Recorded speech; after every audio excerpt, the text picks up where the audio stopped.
ان الذین آمنوا وعملوا الصالحات سیجعل لهم الرحمن ودا۔ حضرت پروفیسر سید بی صاحب رحمۃ اللہ علیہ سے حضرت علامہ شہید کی شہادت سے لے کر ان کی زندگی کے آخری ایام تک تعلق رہا۔ اللہ کے فضل و کرم سے قرآن مجید کو پڑھنے والے تھے، تہجد گزار تھے، شب زندہ دار تھے، یاروں کے یار تھے، چھوٹوں کے ساتھ شفقت کرنے والے اور ہم مسروں کے ساتھ محبت کرنے والے تھے۔ محبت اور پیار کا سفر زندگی بھر جاری رہا۔ کٹھے سفر کرنے کا بھی موقع ملا، بیت اللہ الحرام کی زیارت بھی کٹھے کی، اور حالیہ ایام کے اندر بنگلہ دیش کے دورے کے اندر بھی کٹھے آنے جانے کا موقع ملا۔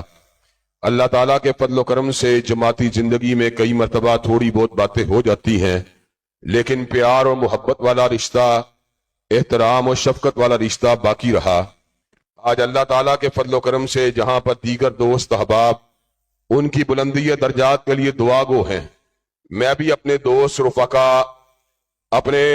جو ہیں ساتھی احباب کے ساتھ یہاں پر حاضر ہوا ہوں، اور دل کی گہرائیوں سے اللہ کی بارگاہ میں دعا گو بھی ہوں کہ اللہ تبارک و تعالی ان کی حسنات کو قبول و منظور فرمائے، ان کے درجات کو بلند فرمائے، اور ان کے پسماندگان کو صبر جمیل عطا فرمائے، اور جس انداز میں انہوں نے محبت، اخوت، مودت اور شفقت والا سلسلہ جاری رکھا، اللہ ان کے جانشینوں کو بھی سلسلے کو جاری و ساری رکھنے کی توفیق دے۔ وآخر دعوانا الحمدللہ رب